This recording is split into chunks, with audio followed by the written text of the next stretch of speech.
शराबी चिड़िया पत्नी। ये कहानी सुंदरपुर जंगल की है, जहाँ आरती नाम की एक चिड़िया अपने माता पिता सोहन और नंदिनी के साथ रहती थी। आरती एक गरीब परिवार से थी। उसके माता पिता रामू बाज के खेतों में मजदूरी करके अपना जीवन यापन करते थे। एक दिन आरती अपने माता पिता से कहती है, माँ, आप और पिताजी सवेरे सवेरे खेतों में मजदूरी करने चले जाते हैं। मैं अकेले घर में बैठी रहती हूँ। मेरा विचार है मैं आपके संग खेतों में मजदूरी करने चलूं। अरे बिटिया, तुम क्यों मजदूरी करोगी? हम है ना तुम्हारे माता पिता काम करने के लिए। तुम्हारे पिताजी की बात से मैं सहमत हूँ। अब तुम्हारी उम्र विवाह लायक हो गई है। तुम्हारा विवाह करना है हमें। ऐसे ही कुछ दिन बीत जाते हैं। सोहन अपनी बेटी आरती का विवाह राजू नाम के एक चिड़े से करा देता है। इधर आरती अपने ससुराल में हर्षा आरती की सास अपने बहू से कहती है, आरती बहू, तुम बड़ी ही भाग्यशाली हो जो तुम्हें राजू जैसा पति मिला। हमारा पुत्र बड़ा ही संस्कारी है। हे भगवान, तेरी बड़ी कृपा है मुझ गरीब पर जो तूने मेरा भाग्य इतने महान चिड़ी के संग लिखा। यूं ही कुछ दिन बीत जाते हैं। आरती अपने ससुराल और अपने पति के संग बहुत खुश थी। एक दिन की बात है। आरती, मुझे काम पर जाना है। मैं शाम को वापस आ जाऊंगा। तब तक अपना और घर का अच्छे से ख्याल रखना। जी, मैं ध्यान रखूंगी। और राजू अपने काम के लिए घर से निकल जाता है। अरे बहू, कहाँ हो? सवेरा कब का हो गया?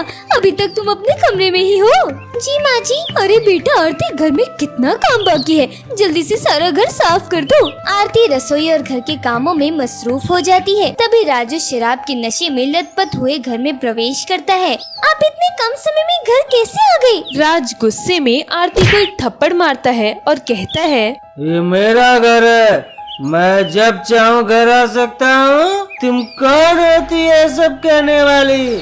हे भगवान, ये सब क्या कर दिया राजू ने? अब तो आरती को राजू की सारी सच्चाई पता चल जाएगी कि राजू हमेशा शराब पीता है। हमने आरती से और उसके माता पिता से कहा था हमारा पुत्र बड़ा ही संस्कारी है। आप शराब पीते हो? ये बात आपने मुझसे छुपाई थी। बेटा आरती, हमें क्षमा कर देना। हर्षा ने आरती को विस्तार से सब कुछ समझाया। माँ जी, आप लोगों ने मेरे जीवन के साथ बहुत बड़ा धोखा किया है। और आरती रोते रोते अपने कमरे में चली जाती है। आरती के जीवन में मानो दुखों का पहाड़ आ गया था। ये कैसी समस्या आ गई है मेरे जीवन में? मुझे लगा कि राजू बहुत संस्कारी और अच्छा है, लेकिन उसने और उसके परिवार के सदस्यों ने हमसे झूठ बोलकर हमारा जीवन बर्बाद कर दिया है। आरती के साथ बहुत अत्याचार होने लगे। राजू हर दिन शराब के नशे में रहता था और आरती को मारता पीटता रहता था। एक दिन सोहन और नंदिनी आरती के घर आते हैं। अरे बिटिया आरती, देखो फोन आया है। आरती रसोई में भोजन की व्यवस्था कर रही थी। अपने पिता की आवाज सुनकर रसोई घर से कहती है, अरे ये तो मेरे पिताजी की आवाज है। उसके बाद आरती तुरंत बाहर आती है। अरे पिताजी, आप लोग यहाँ? अगर मैंने अपने माता पिता से सब सच कहा तो ये लोग बहुत दुखी हो जाएंगे। अरे माँ, मैं तो यहाँ बहुत खुश हूँ। बहन जी, आपकी बेटी यहाँ बहू नहीं बल्कि इस घर में हमारी बेटी के रूप में रहती है। ये सब भगवान की कृपा है कि हमारी बेटी के भाग्य में आप जैसे संस्कारी लोग मिले हैं। सोहन और नंदिनी अपनी बेटी को खुश देखकर बहुत प्रसन्न होते हैं और खुशी खुशी अपने घर लौट जाते हैं। रात का समय राजू फिर शराब पीकर घर आता है। आपको घर की कुछ परवाह भी है या नहीं? दिन रात मैं शराब के नशे में धुत पड़ी रहती हूँ। घर में अन्न का एक दाना नहीं है और आप भी कुछ कार्य नहीं करते हैं। ऐसे में हमारा जीवन कैसे चलेगा? राजू गुस्से में आरती को मारता है। अपने जुबान पे लगाम दो। मैं तुम्हारा पति हूँ। अपने पति से कैसे बात करना है ये सिखाया नहीं है तुम्हारे माता पिता ने तुम्हें? पता नहीं भगवान किस अपराध की सजा मुझ गरीब को दे रहे हैं जो आज मेरे जीवन में इतनी समस्या आ गई। मेरा तो जीवन तहस नहस हो गया है तुम जैसी गरीब लड़की से शादी करके। आरती पर हो रहे इस अत्याचार जुल्म से वो बहुत परेशान हो जाती है। आरती गुस्से में अपने कमरे में चली जाती है। अगले दिन सुबह आरती नींद से जागती है। तभी उसकी नजर राजू की शराब की बोतल पर पड़ती है। ये तो शराब है, लगता है इन्होंने रखी है। अब इन्हें मजा चखाती हूँ। आरती शराब की बोतल को अपने हाथ में लेकर बोतल में रखी सारी शराब पी लेती है। राजू नींद से जागता है और आरती को इस रूप में देखकर आश्चर्यचकित हो जाता है। ये क्या कर रही हो? तुमने शराब पी है? इससे तुम्हें क्या?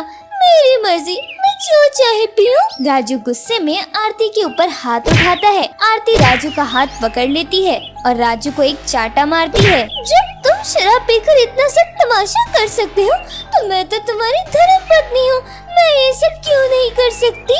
अरे हे भगवान, इसे क्या हो गया? चलो शराब निकालो, दोनों पति पत्नी मिलकर आज शराब का मजा लेते हैं। चलो निकालो शराब। राजू गुस्से में अपने कमरे से निकलकर अपनी माँ के पास जाता है। क्या हुआ पुत्र, तुम इतने घबराए हुए क्यों हो? माँ, आरती ने शराब पी रखी है। ये क्या कह रहे हो? हाँ माँ, वो मुझे बहुत मार रही है, मुझे बचा लो माँ, मुझे बचा लो। कहाँ छुप गया जाकर? ये सब क्या है बहू, तुमने शराब पी है? हाँ पी है मैंने शराब, और हमेशा पीऊंगी। तुम्हें इससे क्या, पागल तो नहीं हो गई हो? जब आपका पुत्र शराब पी सकता है तो मैं तो उसकी धर्म पत्नी हूँ, अपने पति देव के नक्शे कदम पे ही चलूंगी ना।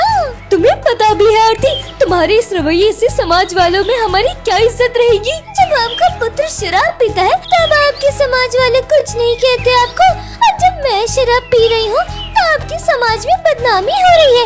ये कहाँ का अन्याय है? आरती, तुम एक चिड़िया हो और एक चिड़िया शराब नहीं पीती है।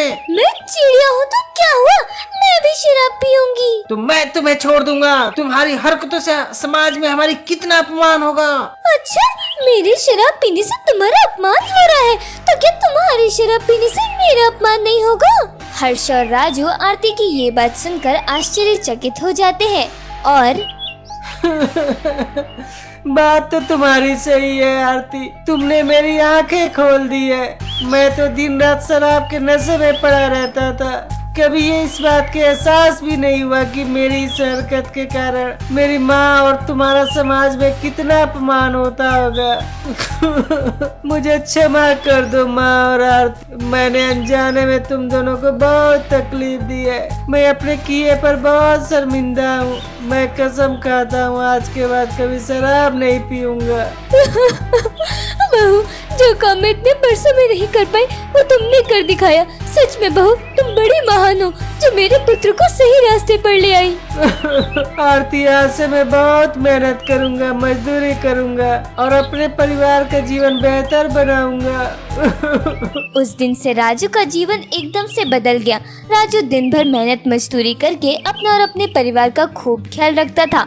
आरती भी अपने पति के संग बहुत खुश रहने लगी। जीवन में अब तो ना कोई समस्या थी और ना ही कोई दुख था।